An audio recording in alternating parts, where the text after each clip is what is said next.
voltei. Vai dar licença porque eu vou tomar uma água, sabe? Porque eu falei muito no primeiro vídeo. Mas enfim, vamos lá. Oi, tudo bom, meu menino? Como é que deixa eu ver que nós está começando mais o vídeo.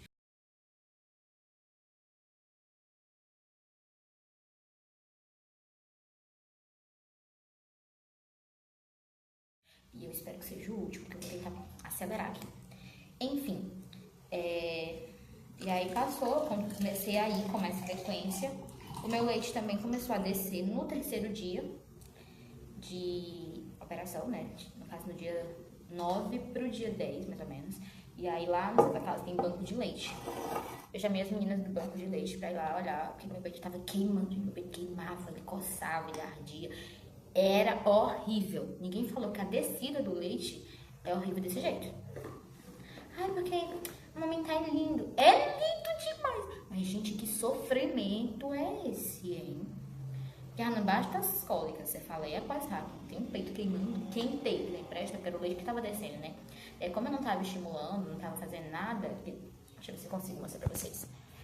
O peito é assim. Então, quando você tá amamentando, você tem que fazer assim, pra ir quebrando as bolinhas de leite que fica, né? Então, você vai fazendo isso aqui, vai descendo. Isso aqui, isso aqui, isso aqui, isso aqui, isso aqui, e quebra a bolinha aqui, quebra a bolinha aqui, quebra a bolinha aqui, pro peito e desmanchando as bolinhas de leite. Se eu estiver falando errado, vocês me corrijam, mas foi assim que eu aprendi lá. E aí, as meninas foram duas.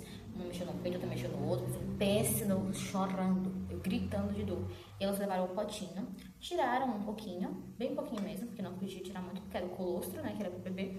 Disse, ó, tá descendo, de hoje pra amanhã termina de descer, mas a gente não pode tirar aqui, porque não tá esterilizado. O leite ele tem que estar num lugar estéril para poder ir já pra geladeira para mandar pra UTI. Então, assim, quando você conseguir levantar, você vai lá no banco de leite pra gente fazer a extração do seu leite e já mandar pro seu bebê, porque isso aqui é muito rico pra ele. Isso aqui melhora ele assim, ó. Aí, tá bom? Não foi algumas horas depois que elas mexeram, parece que produziu mais, porque a mama é isso, né? Quanto mais você produz, quanto mais você mexe, quanto mais você estimula, mais o peito vai produzindo leite. Isso depois do parto, não vai mexer antes, porque estimula parto também, por causa da ocitocina, que é o hormônio que contrai o útero, se eu não tô enganada, pra liberar o bebê.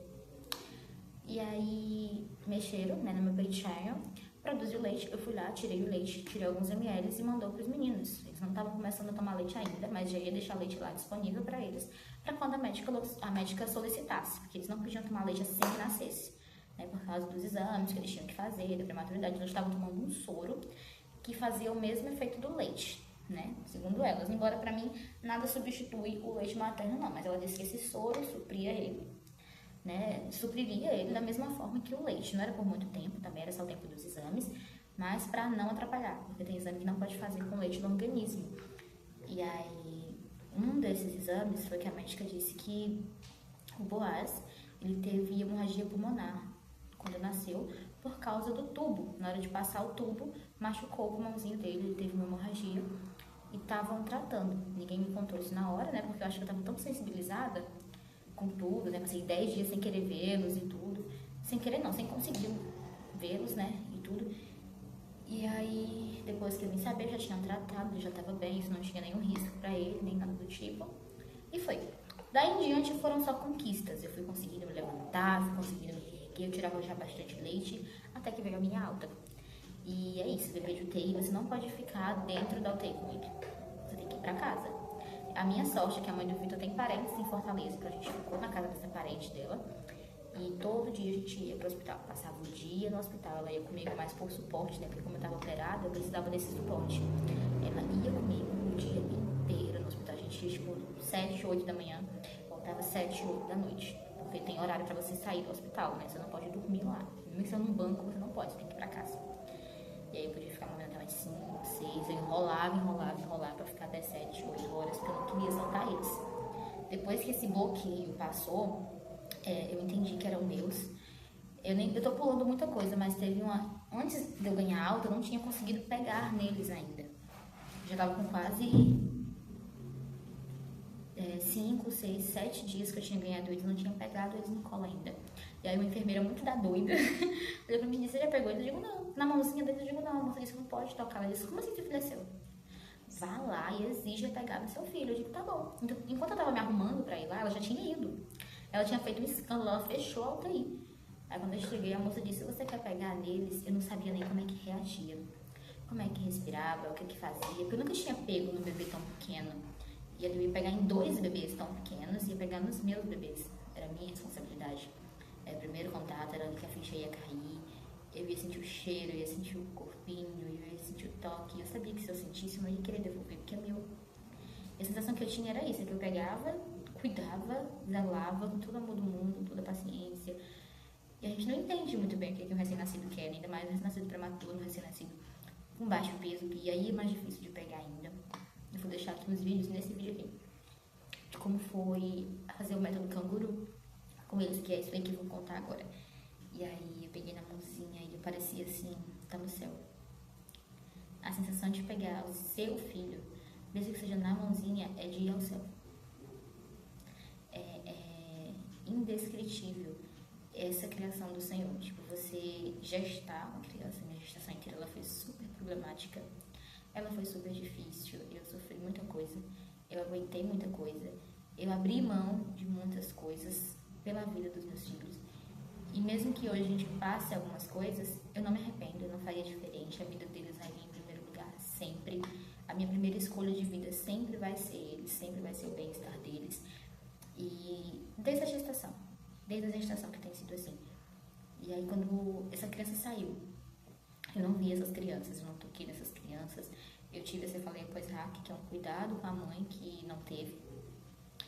Isso me impossibilitou de ver eles, a minha cabeça bloqueou. E eu só queria eles, eu passei 8 meses imaginando como seria o rosto, se aparecer comigo, como seriam as feições. E eu queria os meus filhos.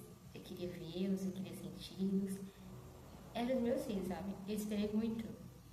Desde a hora do positivo, desde quando eu descobri que era gêmeos, desde os riscos do descolamento de placenta, da perda de líquido, das dificuldades gestacionais, até a gente descobrir da restrição de crescimento, da bolsa rompida antes, das vezes que eu não ouvi os batimentos do Emanuel.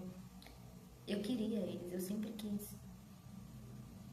E aí a doutora disse, vamos fazer método canguru, tá liberado pro canguru. Ele, método canguru? O que é isso? Mas é basicamente, você tá com o seu pijama de hospital, você coloca o seu bebezinho aqui, porque na incubadora, como ele é muito frio, né, o ambiente de fora por causa dos ar-condicionado, das medicações, e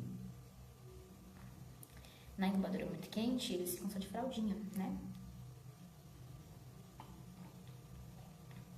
Tô me segurando pra chorar. Eles ficam só de fraldinha e um monte de fios, e elas colocam ele aqui, ó, bem no seu peitão, no seu coração aqui, e ele fica, está calado, eu vou chorar.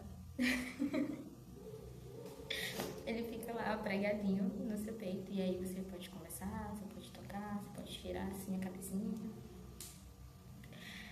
É incrível, é um dos momentos assim que a UTI mais te faz ser humana. Desculpa, foi muito difícil a UTI, foi difícil demais. Foi extremamente difícil. Eu acho que nesses 21 anos de vida foi a pior fase. A fase que eu mais achei que eu ia ficar doida. A fase que mais me fez mal foi a UTI, realmente. Mas ao mesmo tempo ela me fez tão bem que eu entrei uma adolescente na UTI, eu saí uma mulher da UTI. Eu entrei uma menina que não ligava pra nada, respondona, que, vamos viver como se não houvesse amanhã. E eu saí da UTI pedindo todo dia para que existisse um amanhã. Eu saía da UTI com o coração na mão. Era tão bonito ver os pais saindo com os nenenzinhos, sabe? Porque eu não sei se aí onde vocês moram é assim. Mas no hospital que eu tive os nenéns, as mães saíam operadas, né? Assim, em 2, 3 dias de parto. Andando devagarzinho, né? Bem debilitada ainda. Vai uma enfermeira com um carrinho do hospital, empurrando o seu bebê até a portaria. Ela te entrega o seu bebê e você vai pra fora do hospital com ele pra poder levar o seu neném pra casa, né? E toda vida que eu saía da UTI tinha alguém saindo com seus nenéns e eu chorava porque eu não tinha nem previsão pra sair com os meus. E quem é mãe de UTI sabe que tudo acontece na UTI. Tudo acontece. A vida na UTI ela passa muito rápido. Na UTI, tanto a vida ela tem muito sentido, ela tem muita importância, como a vida também não é nada. Ah, por que você diz isso? Porque ela vai embora como se ela não fosse nada. Eu perdi as contas de quantas vezes eu vi bebês lutando, aparelhos apitando, bebê tendo parado e voltando, e do nada a UTI vai embora. Quantas vidas não foram ceifadas no UTI?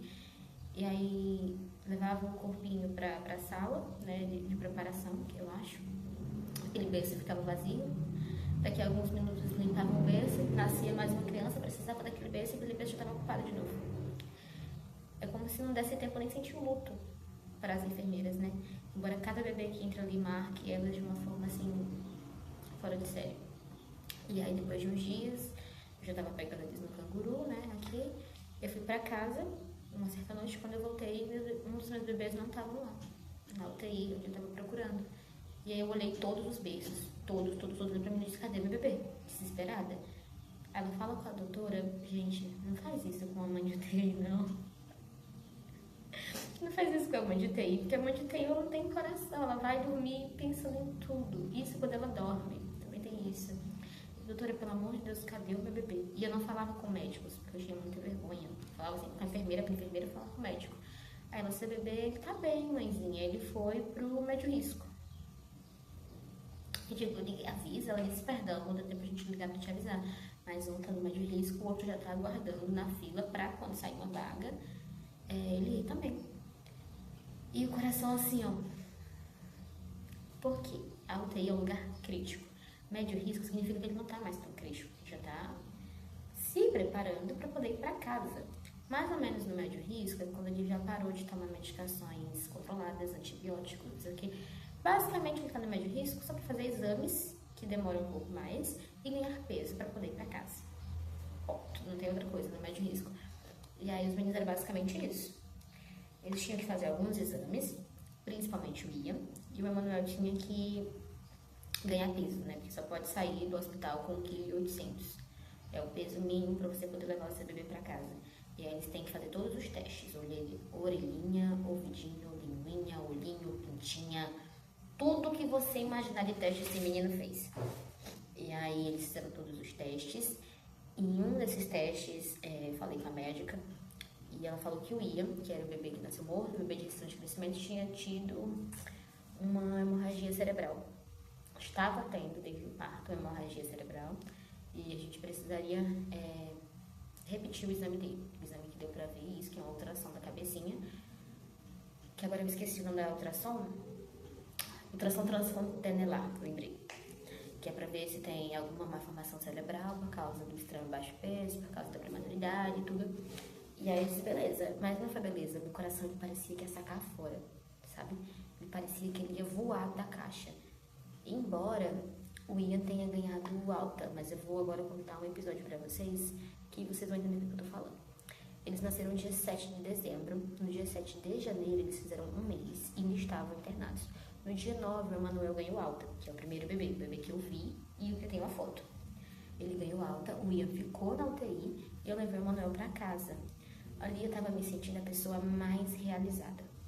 Se vocês conhecessem alguém mais realizada do que eu, você tinha que me mostrar, porque tava levando um pedaço meu, aquela criança que eu gestei por 8 meses, aquela criança que eu tanto pedi a Deus, porque eu sempre pedi a Deus o Boaz, eu nunca tinha pedido a Deus o Ian, sabe? Eu não sabia que eu teria capacidade para ser mãe de gêmeos, eu nunca nem me imaginei como mãe de gêmeos. Eu sempre pedi pra Deus que quando ele fosse me mandar um filho, ele mandasse um filho menino. Eu queria ser mãe de menino primeiro, porque eu queria muito ter o meu Boaz. E aí eu não faço ideia do porquê que o Senhor me mandou gêmeos, mas ele planejou, ele tem o controle de todos os planos. Ele foi lá e me mandou Ian e Boaz. A dupla insana. O que um não tem e o outro tem de sobra, o que falta um não tem do outro. Não dava pra me ser completa se eu tivesse só o Boaz, sabe? Não é que o meu filho não seja suficiente, é porque o meu ser já era reservado para ser mãe de 2. Não existe Nicole sem os 2 filhos dela. Entendeu? Eu não sei se eu terei mais filhos, eu espero que não. Porque eu fiz a minha ligação. E também porque eu não tenho saúde mental pra ir, gente. 2 crianças cansam muito. Mas se eu tiver, não estou rejeitando você, futuro filho. É porque no momento eu só consigo me ver com esses 2. Que antes eu não conseguia me ver nem com eles 2. E aí eu levei meu Boaz pra casa, eu era assim, um cuidado, um chamego. Tinha medo de respirar perto dele, quebrar, porque ali agora era só eu e a avó dele, a avó paterna, né? Não tinha mais enfermeira, não tinha médica, não tinha pra quem recorrer, era eu e ela. E eu lembro que a primeira noite foi assim, estranha. Eu liguei pra todos os meus familiares pra mostrar que ele tava de alta. E os meus familiares, bota esse menino no berço, bota esse menino no ninho. Eu com a menina aqui, pregada, ele dormia tão bem, ele dormia tão calmo. Foi fora de série. A primeira noite foi fora de série, eu me sentia rica, eu me sentia poderosa. De estar com ele em casa, ele mamando no meu peito. Eu tinha o próprio alimento que supria a fome dele. Eu era o colo que ele procurava, o colo que acalmava, o cheirinho que deixava ele calmo e tranquilo. Ele tinha um alimento, então assim, eu tava me sentindo foda. E a primeira noite foi, passou bem, a gente arrumou ele, levou pro hospital. Minha sogra ficou com ele numa sala, enquanto eu ia viulinha na UTI. E também eu me sentia rica, porque eu disse, se eu sair, o Senhor, vou tirar o outro, eu só volto pra casa nós três. Eu não aceito voltar pra casa nós dois ou sozinha. Só vai voltar nós três, demora o tempo que demorar. E aí a gente voltava pra casa de noite, no outro dia assim também, até que na madrugada do dia 11 pro dia 12, o Boaz ele não quis comer.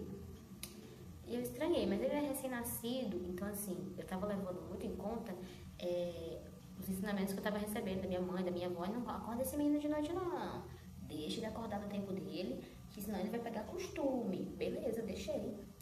Aí a última refeição dele foi assim, 1h, 2h da manhã, mais ou menos, né? Depois disso não teve mais, e eu estranhei. Tentava oferecer o peito, ele não queria mamar, até que eu ofereci mamadeira. Me desesperei tanto que eu ofereci mamadeira. Eu extraí o leite no peito mesmo, coloquei na mamadeira, ofertei na boca dele, ele chupou um pouquinho e parou. Aí minha, não, vou levar ele pro hospital, como ele já tá indo mesmo. Lá você passa no banco de leite, porque pode ser a pega, que tá errada. Mas o coração de mãe, ele nunca se engana. Se você é mãe ou se você tá grávida, esse é um lembrete para que você escute sempre a sua intuição.